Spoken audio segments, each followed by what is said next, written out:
Welcome into AWA Unleashed. We are the preeminent American Wrestling Association podcast and video. Want to get the video out there, hence how you're looking at me here.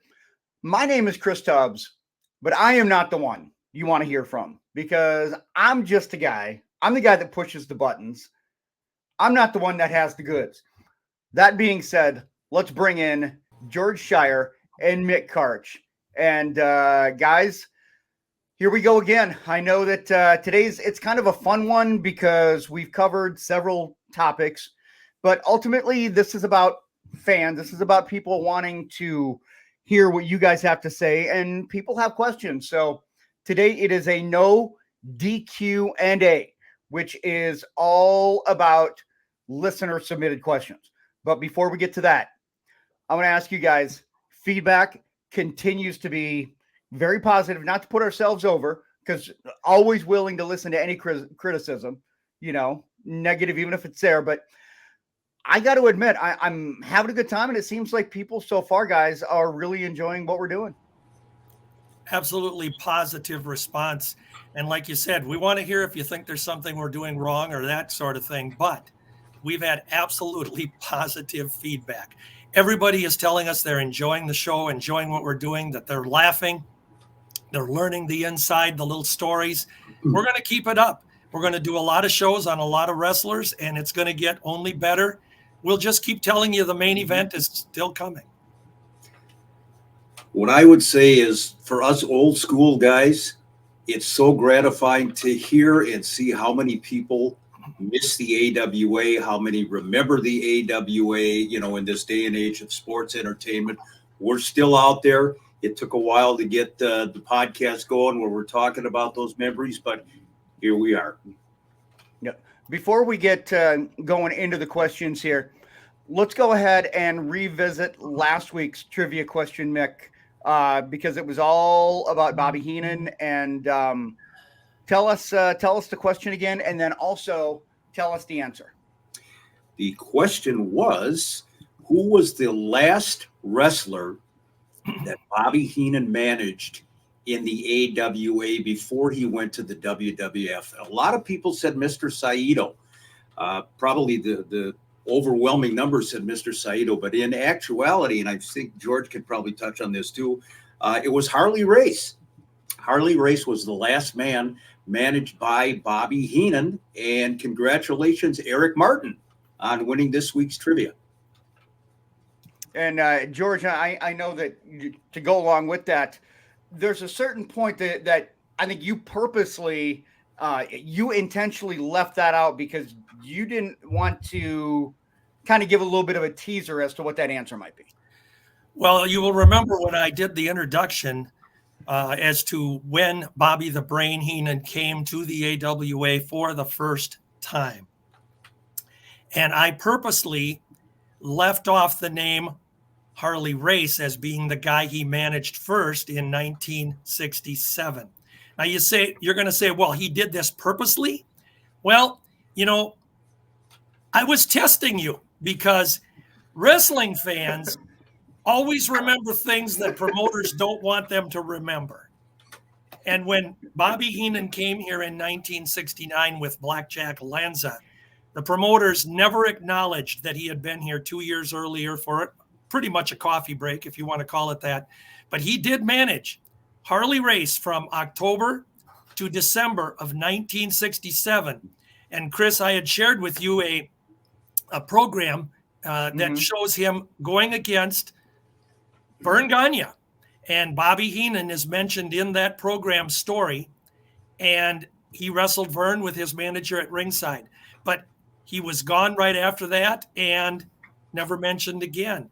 But I had two fans, Sean Finnegan and Roger Buck, two of our most loyal supporters and two very good old school fans.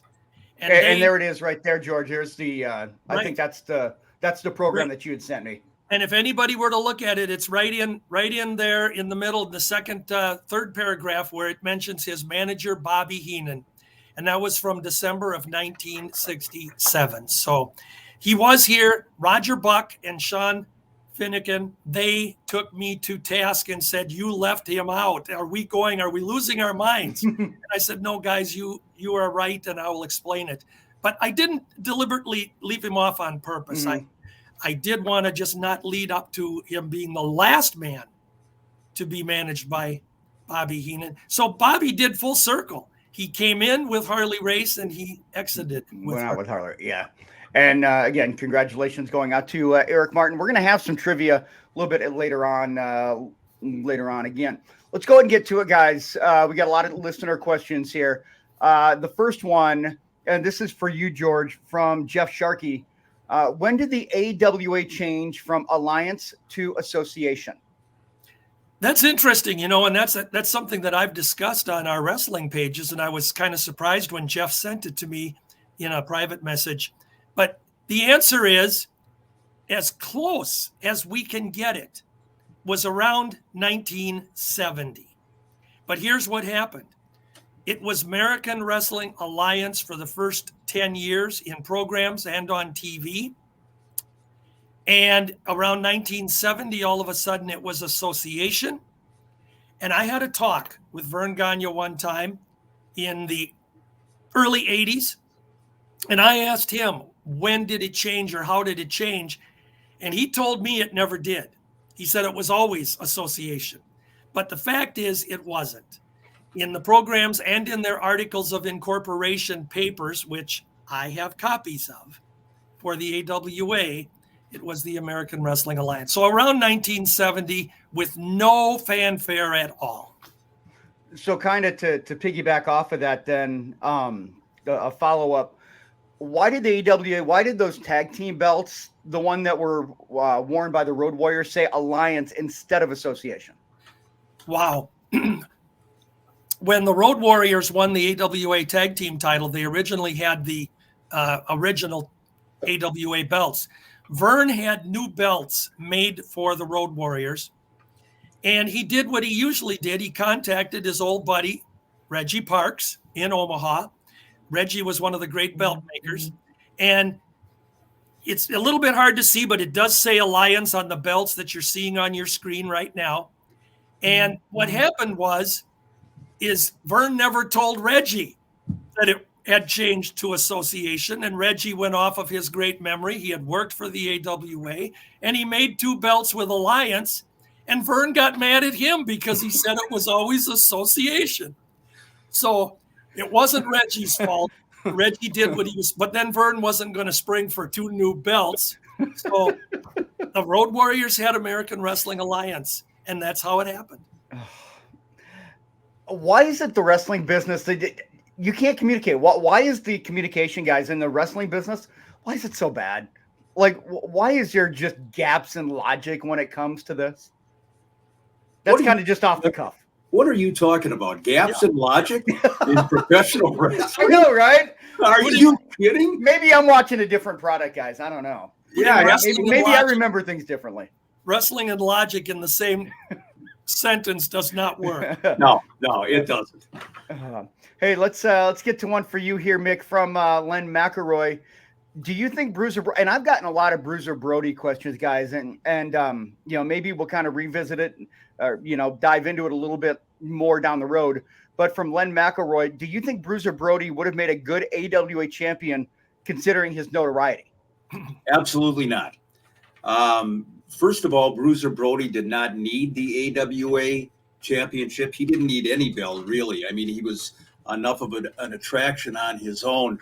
But I think the lesson of Stan Hansen, you could probably apply to Bruiser Brody. He had the notoriety. There he is. There's our old pal Frank.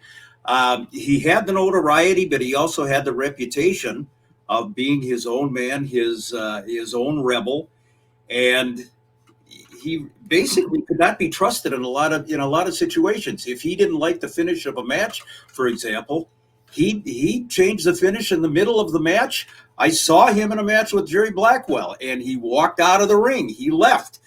He didn't like the finish. So in retrospect, would he have made a good AWA champion? Absolutely not. Vern needed somebody on top that he could trust, like a Nick Bockwinkel. I would just say that the idea that a lot of fans have, they want so-and-so to be champion or so-and-so should have had a run with the belt. That's very common. And they often forget that many wrestlers, Brody among them, did not need a title to be over. And therefore it didn't make sense. Just going to unmute my microphone there while I'm switching all these pictures around. Got another one here for you, George. I'm going to go back up from Scott Tomasino. Hopefully I'm pronouncing your name there, Scott. Scott Tomasino. Going back to Harley Race, because he kind of started, you talked about Harley and Heenan. He read that Harley Race was stabbed in a Minneapolis bar. What was the story to that? That is a very true story. Larry Hennig and Harley Race had just won the AWA tag team title in January of '65, and at the end of the month. And in the month of February, Harley Race, along with fellow wrestlers Rene Goulet, Eddie Sharkey, and probably some others, they were at a bar, the Chestnut Tree, in downtown Minneapolis. And during their time there were three guys that were kind of beating up on a lady in the bar. And the owner of the bar asked Harley to kind of step forward. Harley did. Harley took down two of the guys, but the third one got him with a knife in his back. And Harley was out of action. This actually made the newspapers, the Minneapolis and St. Paul newspapers, that Harley Race was a hero. And he was out of action for about 3 weeks. The knife supposedly had come very close to his heart. He was out of action about 2-3 weeks. And during that time, Larry Hennig, their commitments were filled. Larry Hennig had a partner that was working with him, title not on the line, of course.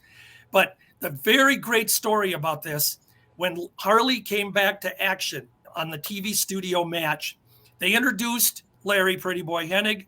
Then they introduced Handsome Harley Race. And every fan in the TV studio gave him a standing ovation. But that wasn't what Harley wanted, because he was a heel. So he started the match, immediately started kicking the ever-loving stuffing out of his opponent. And in about 30 seconds, every fan in that arena was booing Harley Race. And to me, that was the genius of Harley. But the injury was very serious. And Eddie Sharkey and both Rene Goulet also told that story many times. Was there... back in those days, because I know today we have all this information at our fingertips. How did fans find out about things like that? Was that did fans kind of cross over into appreciating and respecting the toughness of Harley Race at that point? Is that why they gave him that standing ovation and they were cheering him even though he's supposed to be the heel? The fact that it was in the morning papers. Okay. News. Okay. Obviously, even wrestling fans, I assume some of them could read. But anyway, the wrestling show, All Star Wrestling, they did acknowledge that Harley Race was out of action, that he had come to the rescue of a patron, a lady, and they played him up as being somebody that came forward, and that was good. But the important thing is when he came back, he had to have that heat back, and Harley knew how to do it. And after that, it was never discussed. From that day forward, when he got his booze back, that injury here in the AWA was never, ever acknowledged. However, anybody that ever saw Harley Race in any match afterwards, you could see the moon-shaped scar on his back where he had it. It was near the rib cage there, at the upper rib cage. All right, I got a question for you here, Mick, from Brian Huff, kind of because, we're talking about violence. What was the story about Eddie Sharkey firing a gun at the old AWA office? That's absolutely true. And and Eddie tells the story proudly. I'm not speaking out of turn here. Eddie always stood up for the people in the business, and he had a beef with Vern. And this is going back to the middle 1960s. So one particular afternoon or evening, I don't know when it was, Eddie went down to the Dyckman Hotel, to the wrestling office at 605 Dyckman Hotel. Thank God nobody was in the office at the time.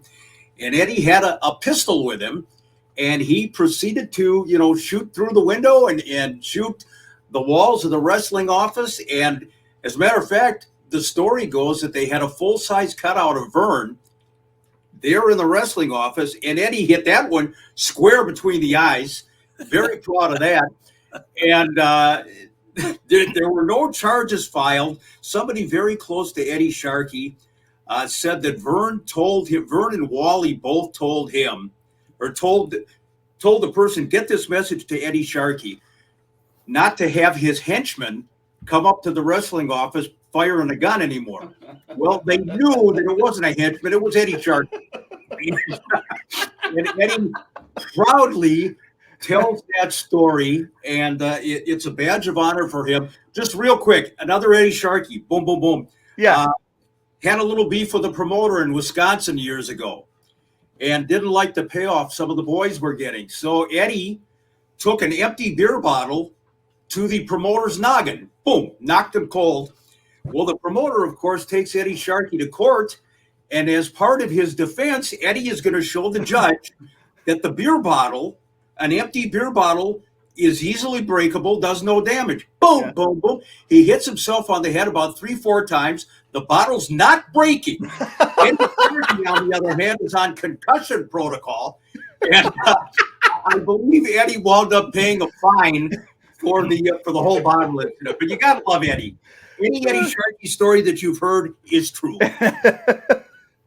I just want to add that when he went up to the wrestling office and did his little practice shooting, I'm only thankful that Joe Scarpello wasn't up there laying on the cot, because Joe Scarpello slept up there all the time in the wrestling office, and God help him, he wasn't there that night. Oh my God. Well, I hopefully we can get into like an Eddie Sharkey episode down the road, because I'm sure there's just a ton of meat on that bone. And I know that that's one thing that people have been bringing up to us. Another one for you here, George, from Jay Barnett. Why did Dr. Bill Miller come to the AWA with a mask? And also, why did Vern put the title on him? Well, first of all, about the mask, that was one of the greatest gimmicks of the kayfabe era. And most territories at any time in their runs had a masked man or several masked men. But Vern and Dr. Bill Miller were very good friends outside the ring. And they had met each other many times in the 50s. So when the AWA was started, Vern decided to bring in a monster heel. And there's a picture of him there. That was a bright red cape with a red mask and a white M. And he was 6'100" tall. I mean, he was a monster. So it really worked well. The mysterious Mr. M. And Vern put the title on him. Basically, it was as a favor to his friend. And it also built up a tremendous feud. And Bill Miller held the title for about 8 months. And then when his run in the AWA was over, he did the honors. He took the mask off. Vern took it off of him in a match that Vern won the title back. But it was to draw fans, to draw some intrigue to the promotion. And literally in those days, nobody had a way of finding out who Big Bill Miller even was. But that's who it was. Mick, I want to ask, we're kind of off the cuff here. What is the story? Because you guys referred to it last week after we got done with the Heenan episode. What's the deal with Bobby Heenan in the airport? I feel like this is something that people would want to hear. Because it made me giggle, and I'm like, that's the kind of thing that people need. Well, and it's classic Bobby Heenan. This is at O'Hare Airport in Chicago. And I believe this is back in the 1980s. And there were a group of Japanese wrestling fans, tourists, at the airport waiting for their flight back. And Bobby and Nick Bockwinkel are in the airport. And this group of tourists apparently wants to get their picture taken with Nick. So that, Bobby volunteers. Bobby Heenan volunteered to be the photographer for this photo session. So the Japanese tourists, God bless them, they're all surrounding Nick Bockwinkel, and they're giving the thumbs up, and they're smiling and everything else. And Bobby's clicking away, boom, boom, boom. They leave, and Nick says, "What the hell got into you? Why are you, Mr. Nice Guy, all of a sudden willing to take pictures of people?" And Bobby said, "Bullshit. I deliberately cut off their heads in every picture." So that was typical Bobby Heenan. Yeah, he wasn't going to be a nice guy for anybody. I mean, you guys were telling me that story last week when we got done, and I just thought, I mean, I lost my shit. I thought it was just. Can you imagine these poor people get off the plane and they go get the pictures developed? They're all excited, and every one of them looks like the Headless Horseman. I mean, oh, classic. Well, and the fact that Bobby got his rocks off doing things like that, he never got to see the reaction of them. But in his mind, I know he got his giggle. Oh, absolutely. Oh, man. Oh, that's absolutely great. Today, you guys, if you haven't caught on, it's a no DQ&A is what we're calling it, which this is listener submitted questions. You can submit it, email to George and Mick. We'll have their emails up a little bit later on. You can go to their Facebook pages as well. Let me go ahead and we'll run that across the screen here as well. Again, Slick Mick, Old School Wrestling, George Schire, Wrestling Time Machine. Also want to tell you guys that we're available pretty much anywhere.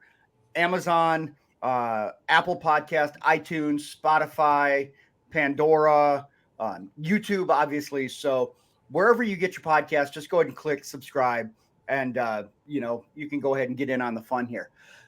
George, what was the best from Steve Gennarelli? Hopefully I'm pronouncing that right. What year was the best talent for the AWA? You know, when I first got that question from Steve, and it really kind of made me do some searching in my mind, and I realized that no matter what answer I give, it's going to be a personal opinion. If you're looking from a financial standpoint, the best years in the AWA was 1981, 82, and a little bit into 83. Those were the best money-making years. But I think Steve was considering the talent rosters. And as I have been through the whole AWA, I picked 1967. That year, if you go back and look at it, our talent roster, and I actually had to write them down here. We had Vern Gagne, of course. We had the Crusher. We had Dick the Bruiser. We had Danny Hodge, Lou Thez, Johnny Valentine, Johnny Powers, Dr. X, Larry Hennig, Harley Race, the Alaskan, Rene Goulet, Doug Gilbert, Reggie Parks, Wilbur Snyder, Cowboy Bill Watts, Mad Dog Vachon, Mitsu Arakawa. And I'm probably leaving off some. That was the talent that was in the AWA that year. Phenomenal. Wow. I mean, some of them were here shorter than others, but when I looked back at the talent roster for 1 year, it was 1967 that anybody who was anybody in the business seemed to be right here in our backyard. Question for you, Mick, from Mason Hoach. His dad told him about a tag team match involving Nick Bockwinkel and Ray Stevens in Minneapolis, where a near riot broke out and an officer was stabbed. Kind of tell us about that. Yeah, that was kind of a unique situation. Nick and Ray wrestled Dusty Rhodes and Dick Murdoch in Minneapolis. And at the time, both tag teams were heels. But on this particular evening, the fans were booing Nick and Ray. They were cheering for Dick and Dusty. And towards the end of the match, there was a lot of brawling going on, a big schmoz going on. And in the midst of it, a fan started to get into the ring. Referee Chuck Swenson, I believe, tossed the fan out of the ring. Everybody's in a melee. Nick and Ray and Dusty and Dick are kind of watching things as they're proceeding here. An off-duty officer who was named Bob O'Brien, Sergeant Bob O'Brien, was the chief security guy for the AWA at the time, actually intervened, and a fan took a knife to Bob O'Brien. Thank God it wasn't serious at all. Obviously, he could have gone for one of the wrestlers as well, but that was really as close as I think the AWA has ever come to a full-scale riot. The officer, again, it was minor injuries, but it was interesting that the fans would react that way, considering that Rhodes and Murdoch were heels up until that match. So, again, it was an era, Chris, where everybody believed what they were seeing. And that too, made the Minneapolis newspaper the next day. You know, it's interesting that you bring up that particular match and that question of little consequence. That was the only Twin Cities wrestling card that I personally did not attend from 1968 up until the end of their run. And the reason I was not there, I was attending my fiance at the time, her cousin's wedding. And I have teased them all these years that it's a damn good thing they're still married, because I missed the only time that tag team match took place in the Twin Cities. They wrestled in the rest of the AWA, but only one time here, and I never saw it. So I missed a lot, even with that story about the stabbing. From Jerry Joy here for you, George.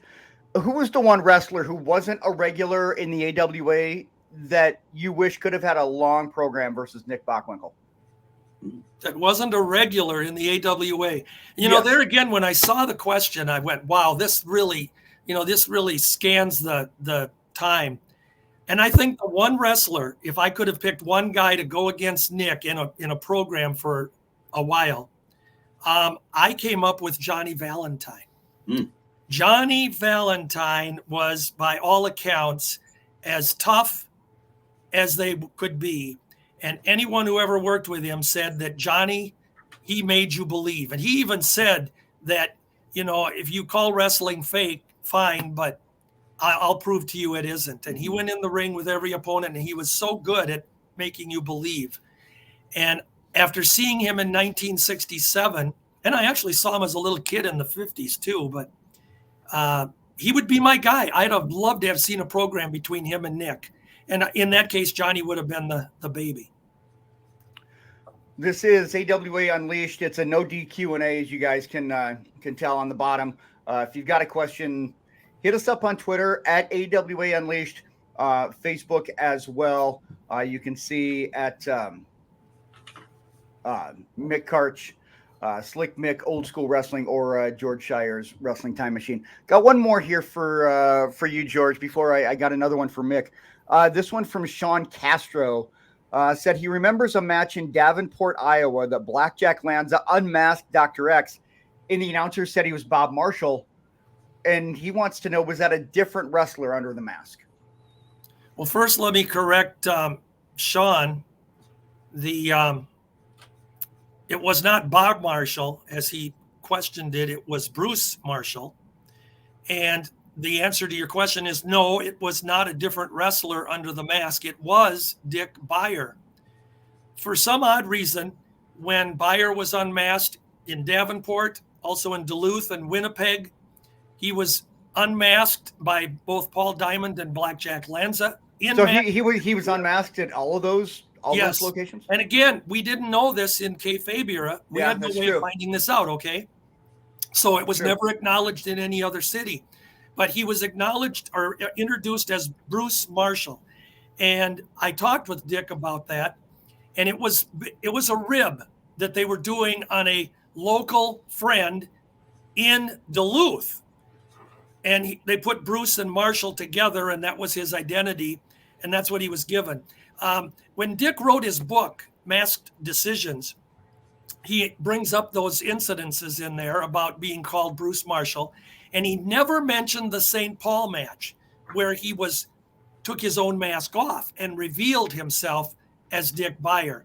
And he and I talked about that. And I told him, I said, you left it out in your book. And he said, I had forgotten all about it.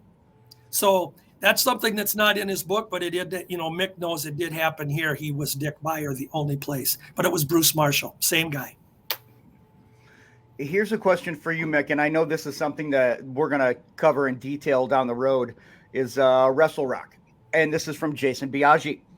At the time of Wrestle Rock, Larry Zbyszko versus boxer Scott Ledoux was a hot feud, and we know Scott well in these parts.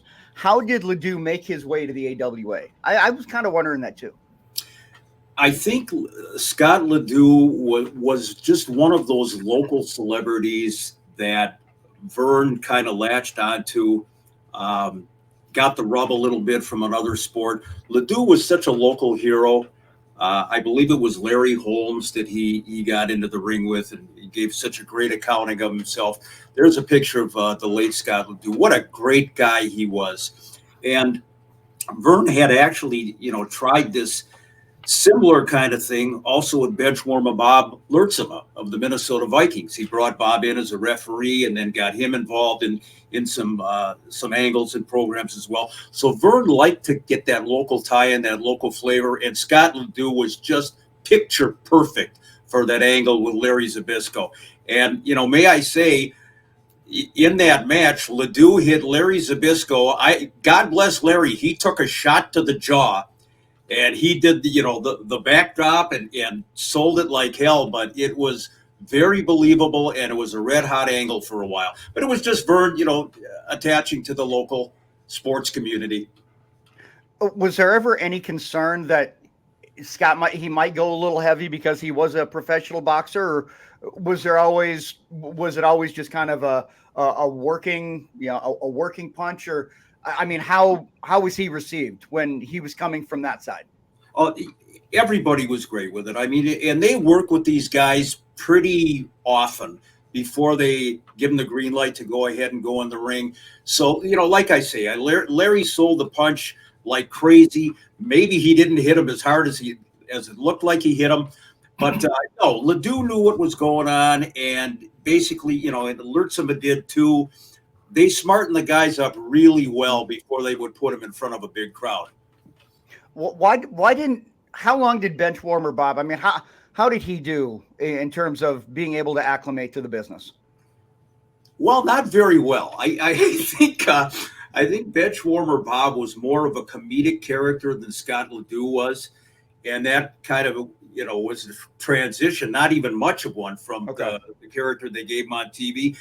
Last time I saw Benchwarmer Bob, he had already worn out his welcome, as a celebrity at the wrestling matches, and he was walking back from a match at the St. Paul Civic Center. I forget who he was wrestling, what the program was, but the fans started to boo him.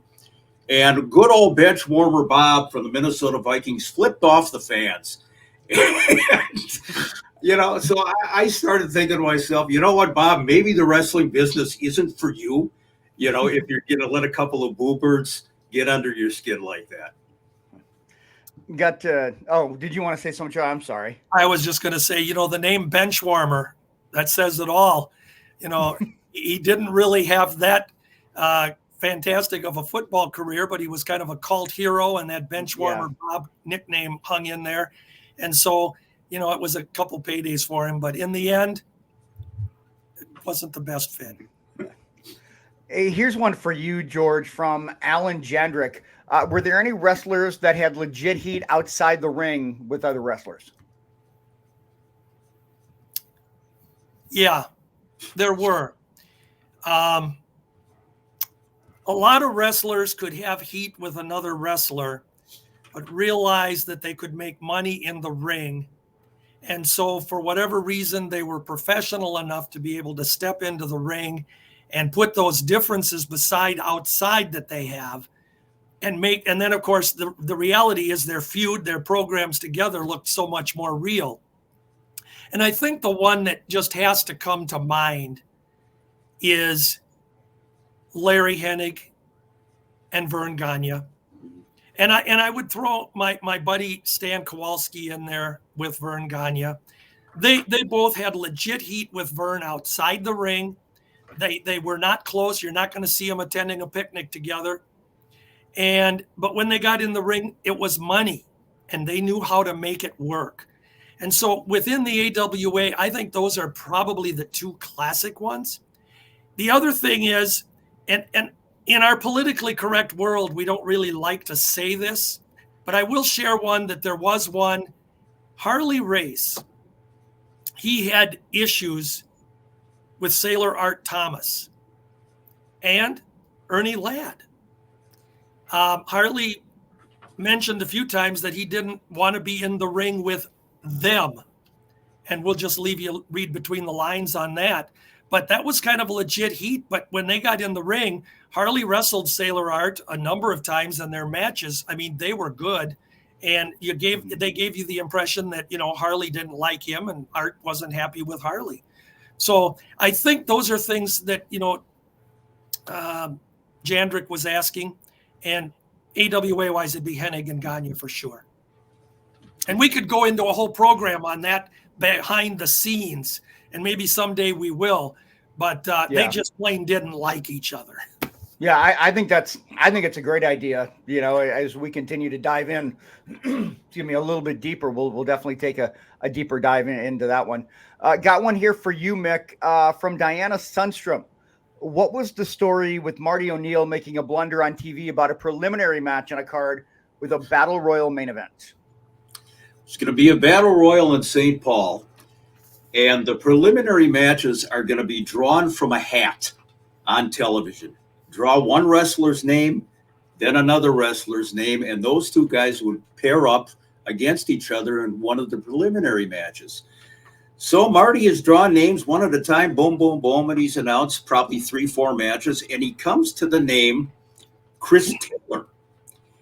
And I believe Chris Taylor was going to be wrestling Andre the Giant that night. I don't remember who the opponent was, but Marty drew the name of Chris Taylor, and that was the only name he drew. Mm-hmm. And he said, and his opponent will be Andre the Giant. Well, Marty never had that second name. So either Marty was clairvoyant, something. But there it was. The magic of television, or the magic of Marty ONeal. He knew he was Kreskin early in the day, and he announced Chris Taylor's opponent without having seen the name. I remember that, and I just went, what? I mean, why weren't things? I mean, that was obviously all just a work, but I mean, what was Vern's reaction to that? Like, how did everybody react to that? And how did they, everybody loved Marty, first of all. Mm-hmm. And I don't know I assume Vern was in the studio that day, so they probably joked about it, but I promise you, before they joked about it, Vern was doing this to his forehead. God damn it, Marty. How could you never, but they love Marty, so I'm sure all was forgiven after that. And this went on TV. I'm going to go the other way, and I'm going to say Vern probably never even caught it. The match was going to be Andre against Taylor, which at that point would have been gigantic, no pun intended. And I don't think they ever noticed it. And maybe Marty never did either. But I remember he didn't pull Andre. Here's one for you, George, from Lenny Balkin. Did the AWA ever sign wrestlers to contracts, or were they paid on a per card basis? This is something you hear about a lot in wrestling. When the expansion started taking place in '84 and the invasions of the territories, contracts became the big thing. To say that any wrestler in any era did not have a contract would be absurd, because there always had to be some agreement to work for the promotion and for the promotion to have you work for us. So yes, there were contracts, but they weren't in the sense where all the I's were dotted and all the T's were crossed. It was a lot of handshake and a lot without paper. As far as the salaries or the payouts, a wrestler knew what he was going to make in the territory for the most part. But a lot of times it was dependent on particular gates at certain matches, what their percentage was going to be to the gate or where they were on the card. And they were always given more of a, this is what you can make, this is what you will make. But genuine contracts on paper were not prevalent. Put your mic on, Chris. There we go. See, perfect. Live podcasting. 6-figure salary, and you can't turn your mic on. And he's making more than us. Now, can you figure this, Karch? Okay. I'll show you my. See, this is my salary. Right there. Oh, good. Yeah. Yours is coming direct deposit, guys. Oh yeah. Just want to tell you guys that if you guys do have a question, you can see on the bottom, rate, review, subscribe, wherever you get your podcast, because we're having a lot of fun doing this. And again, if you got questions, head over to Facebook on Slick Mix Old School Wrestling, George Shire's Wrestling Time Machine, and we've also got trivia coming up. Just want to go ahead and kind of reset everything. Where you can find us on Apple, iTunes, Spotify, Pandora, Google, Amazon, just YouTube, wherever. Just kind of want to continue to get those plugs out there and keep giving us that feedback because it's been absolutely awesome. Let's go to you here, Mick, because we got a few more for each of you here. This one coming from Robin Scott. What happened to Chris Markov? Oh, boy. Chris Markov, the ever tormented Chris Markov. Chris is actually doing quite well. The last time I saw Chris was at a Hall of Fame induction, Minnesota Hall of Fame induction ceremony. That's where the picture was taken. Stan Kowalski was being honored. Chris lives in Minnesota in the summertime and the spring and actually owns some apartment buildings. So financially, he does real well. He's smart enough to go south for the winter, Florida. Chris, of course, was the third Dolly sister. There was Larry Hennig, Harley Race, and Sweet Lips Christine. Those were the names that the Crusher gave the Dolly sisters. And I always joke about this with George. First of all, Chris, when he started here as Chris Markov, he built himself out of Yugoslavia. Then all of a sudden, one day, he's aligned with Boris Zukov, and he's moved to Russia. But one of the great things about Chris, you could listen to a Chris Markov interview from 1966, and then you could listen to another one from 1987, and just change the names. The interview was exactly the same. But what Chris used to say in his thick accent, he would warn everybody, he would warn the Americans. George, you'll vouch for this. He would say, "The Russians is coming." And then in the next breath, he would say, "They are here." So my question is, are the Russians coming? Are they here? Or did they take this supersonic flight and in that split second that he gave us the warning they were on the way, they've landed on our shores? I love Chris Markov. I mean, he doesn't get the accolades he deserves. He's an old school pro through and through, and George and I had a lot of interaction with Chris, and just a great guy. One of the things about Chris that I always loved when he was billed out of Yugoslavia, and he had a feud going with the Crusher in 1966. Markov had Professor Druck, Steve Druck, as his manager. But Chris would come out, and again, I can't do the accent like Mick did, but he would tell us the accolades of his body. And he would say, "Crusher, I got a 26 inches the arm, 27 inches the chest." And we were waiting for him to go down the anatomy and come in whatever inches. And it was classic Chris Markov.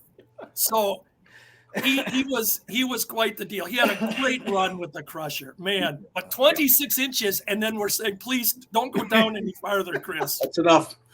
Ring the bell. He came into the AWA and worked under a couple different names before he was Chris Markov. So we'll talk about that at another time. Yeah, and as a matter of fact, guys, coming up next week, we're going to talk about Enhancement Talent. Yes. So that'll be a lot of fun just to talk about the guys that, you look back and you really appreciate what they did. You're like, damn, though. I mean, without having the jobbers or the Enhancement Talent, the stars don't get to shine. And I'm glad that we're going to be getting into that because those performers definitely deserve their rub here. A few more before we go ahead and wrap it up from Cheryl Heron. This is for you, George. Were Mad Dog and Butcher real brothers? And were there any other brothers that wrestled here? Yes. Mad Dog and Butcher were real brothers. In pro wrestling, that was a rarity because it seemed anybody that looked alike or even wrestled alike could be brothers in pro wrestling. We did have another set of real brothers that were in the AWA later on in the 70s.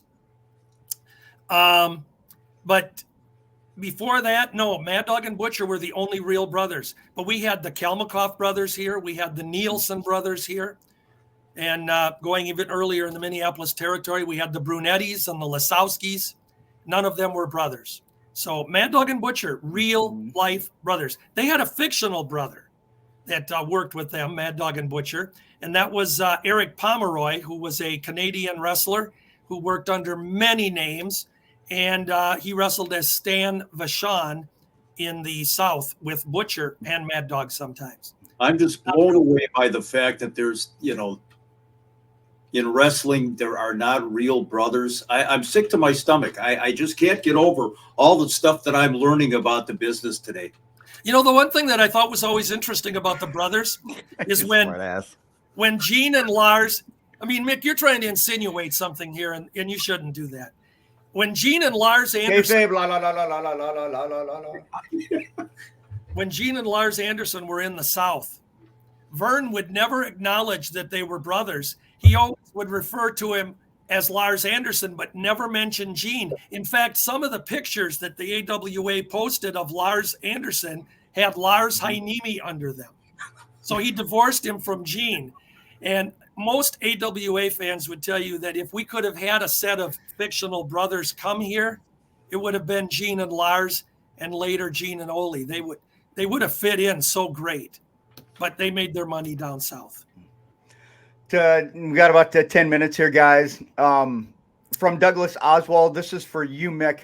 You mentioned Paul Pershman a few times, and he was a friend of yours. How would you rate his tag team with Doug Summers? I thought they were great. In the scheme of things, I think their matches that they had with the Midnight Rockers, they were all bloodbaths. And the problem was twofold. Number one, the AWA was just beginning its downward slant. There's Paul, of course, on the left, and Doug Summers on the right, Buddy Rose and Doug Summers. The AWA was just in about 1985, 86, was just starting to, tilt down the other side of the hill a little bit. And the other issue was that Doug Summers, in all the time that he had been wrestling in the AWA, he was more or less a mid-card enhancement guy. And because of that, I don't think people necessarily took Rose and Summers as seriously as they should have, but they were phenomenal. And I will tell you that Paul Pershman, Buddy Rose, was a ring general for all his 217 pounds and the whole gimmick that was. He was a great technician, and he would have been the first to tell you in all their title defenses, he never lost a fall. It was always Doug Summers that put the opponents over in the match. And, Doug did so willingly. But again, in the scheme of things, it's too bad. You hear about all the big name stars in AWA tag team history. Rose and Summers, to me, were as good as it got. Go ahead, George. I would just say that a lot of people don't know. We've talked of Harley Race. Doug Summers received a lot of his very early training from Harley Race. And that picture you showed of Rose and Summers, if you looked at it closely, that was the American Wrestling Alliance mistake belt that they were wearing that followed on from the Road Warriors. I picked it up when you put it on here. So it says Alliance, not Association. All right, we got to let's get one more each here. I know we've got more questions, but we'll do more of these. From Jim Pouquet, this is for you, George. Why didn't Vern Gagne have a title versus title match against Bruno or Funk or Briscoe or even Harley Race? Well, I think what you have to first realize is that from the 60s on up until the mid 80s, pro wrestling territories never acknowledged that another territory even existed, much less another world championship. A lot of times, if you listen to All-Star Wrestling, you never even heard the words American Wrestling Alliance or Association. They didn't broadcast that part of it. It was just the world champion. Got into the 70s and the name started to go, the AWA name.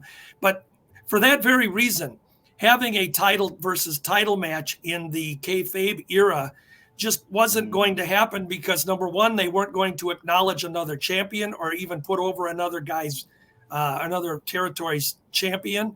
And the promoters just wouldn't do it. It was enticing because the magazines, the newsstand magazines, would tout it as being something, that fans would want to see Bruno against Vern or. Oh, I mean, it would be a huge thing Yes. for just the casual fan. And even Vern, he come out in Wrestling Monthly #1 in 1971, and he stated that he wanted to have a series of matches with the two other champions. But before that, it never happened. Then as you got into the 80s, you started having some of these Flair versus Bockwinkel or Bockwinkel versus Blackland and things like that. Yeah. But they weren't going to acknowledge another group. And they didn't need to, because they were drawing well with their talent. And fans didn't know the other side. All right. And last question here, guys. And again, if you guys have questions, just continue to submit them. We're going to do several of these, maybe every 5 or 6 episodes or so, depending on what people might want. Last one here. Speaking of Enhancement Talent that we're going to do the show on next week, this one for you, Mick, from Misty Green. Back in the 70s, a wrestler named Torpedo Guzman was hitting on her after the matches in Minneapolis. She wanted nothing to do with him. Not that she really cares, but whatever happened to him. Torpedo Guzman, who also wrestled, I believe, is Blackie Guzman here on TV once in a while. He was one of those guys. He would come in from Chicago and that area, and he would come in with Angel Rivera, and he would come in with Tom DeMarco and guys like this. They'd come in for their $50, $100 and go home. I don't know whatever happened to Torpedo Guzman. Misty, I'm kind of like you. I don't really care whatever happened to him, but it's you didn't want anything to do with him either. Was he hitting on you too? I didn't care for the guy at all. I just plain didn't like him. But one thing I would say, it's a great lead-in for our show next week about the enhancement guys. And I mentioned before, one time I asked the readers of my page, submit some names of the enhancement guys. Hundreds. Yes. Hundreds of names. So we're going to have fun with it. No doubt. Yeah. And I just feel like it's one of those that, yeah, you're right. I mean, I think the older we get, the more we look back, we're like, God, those people were fun. I mean, you really understand how much they meant to the overall picture. Whereas, again, the stars don't look nearly as good without having the solid enhancement people to work with. All right, guys, as we're getting ready to bring it home here, I know that we've got a shout out that George is going to give. Also, in terms of trivia, we gave the trivia question, the answer earlier on to the Bobby Heenan question, which was Eric Martin knew that the last man that Bobby Heenan managed before going to the WWF is Harley Race. What is this week's question, guys? And I'll ask you, Mick, but then is it cool, because I already put it down on the screen, so it's going to have to be, that people can email George as well if they've got the answer to this? Does that sound okay to you guys? I guess I didn't approve it, but I just said, screw it. I'm just going to do it. For me. You better ask, the professor. Well, it's funny you even asked that, because I have had people emailing me, or not emailing me, texting me, and giving me the answer. So either way works. Yeah. Mick is the one that's parting with his valued collection, so I don't care who wins it. All right, Mick. So let's go ahead and give today's trivia question. Okay, trivia question. I'm kind of paraphrasing, doing it from memory here. George to wrestling brothers, legitimate brothers in the AWA. In the 1970s, there were 2 brothers that wrestled in the AWA, and they were also professional football players in the NFL. So tell me who those 2 guys were, and let me know by February 3rd. And if you win, I will go into the deep treasured vaults of wrestling memorabilia, and I will find you a picture of Jose Quintaro or, somebody like that, or, we'll come up with something. Sky Lolo's trunks or whatever. We'll get you a nice prize. Oh, wow. Are these are ring used trunks, right? I'm sure. Don't worry about that.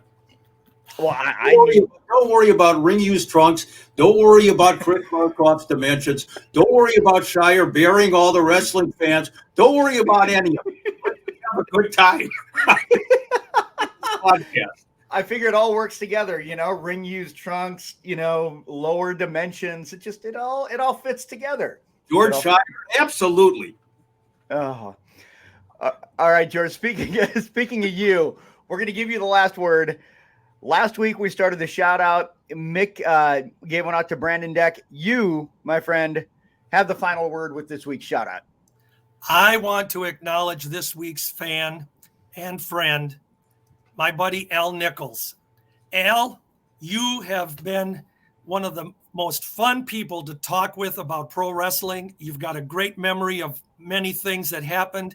I love when you share your stories, and you're a great asset to old school fans. So Al Nichols, love you, buddy. Keep listening. And we appreciate everybody that listens. Every fan, even those of you that only write with a crayon, you're still our buddies. We love you.